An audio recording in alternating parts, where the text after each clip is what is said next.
পরে দাদারা কি জন্য গালিগালাজ করো রে দাদা? আসলে গালি দেওয়ার মতো কি কিছু ঘটছে?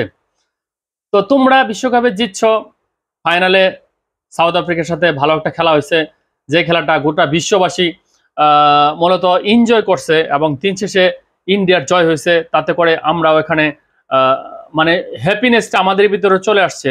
তার কারণ হচ্ছে, দেখো, একটা সহজ জিনিস আছে যে সাউথ আফ্রিকা কিন্তু বাংলাদেশকে হারাইছে। তো এখন যে দেশটা বাংলাদেশকে হারায়া তারা সেমিফাইনালে উঠছে বা সুপার এইটে উঠছে, তো সেই দেশটা আসলে আহ, জিতবে, এটা কোন দেশ চাইবে? কোনো দেশই চাইবে না। তো সেই হিসেবে বাংলাদেশও কিন্তু চায় নাই। আর বাংলাদেশে মূলত সাউথ আফ্রিকার সমর্থক আমার আছে বলে জানা নেই। তো গতকালকে যখন ভারত বনাম সাউথ আফ্রিকার ম্যাচ চলতেছিল, তখন আমার সাথে একজন হুজুর খেলা দেখতেছিল। হুজুর বলতে আলেম, আলেম বলতে হাফেজ মাওলানা, যারা মাদ্রাসা লাইনের সর্বোচ্চ ডিগ্রি প্রাপ্ত ব্যক্তি। তো এই ধরনের একজন হুজুর আমার সাথে খেলা দেখতেছিল। তো সে আবার ইন্ডিয়ার সমর্থক। আমি তাকে জিজ্ঞেস করলাম যে, হুজুর, ইন্ডিয়ার যে আপনি সমর্থন করেন, আসলে ইন্ডিয়ার লোক তো এটা বিশ্বাস করে না। ইন্ডিয়ার লোক বিভিন্ন সময় আমাদেরকে মানে মাদ্রাসায় পড়ুয়া বলে গালি দেয় এবং অনেক সময় লুঙ্গি বলে গালি দেয়।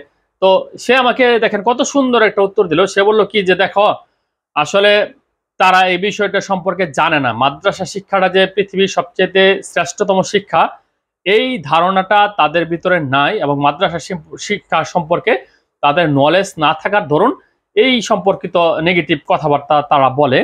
আর যারা বুঝে তারা কিন্তু বলে না। ইন্ডিয়া যেমন বিশাল একটা দেশ, প্রায় 150 কোটির মতো জনগণ, কিন্তু সবাই কিন্তু এসে এখানে গালিগালাজ করে না।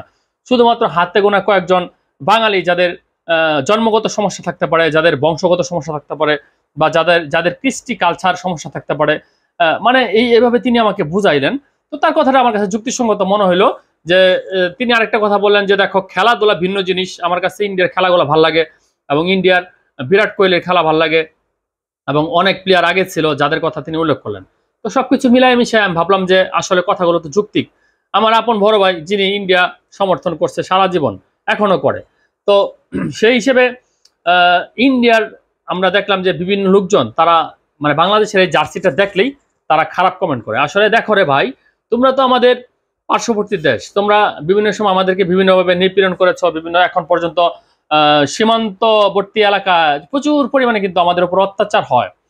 কিন্তু সেই বিষয়গুলো আমরা ছোট দেশ বা পার্শ্ববর্তী দেশ বিভিন্ন কারণে কিন্তু আমরা মেনে নেই।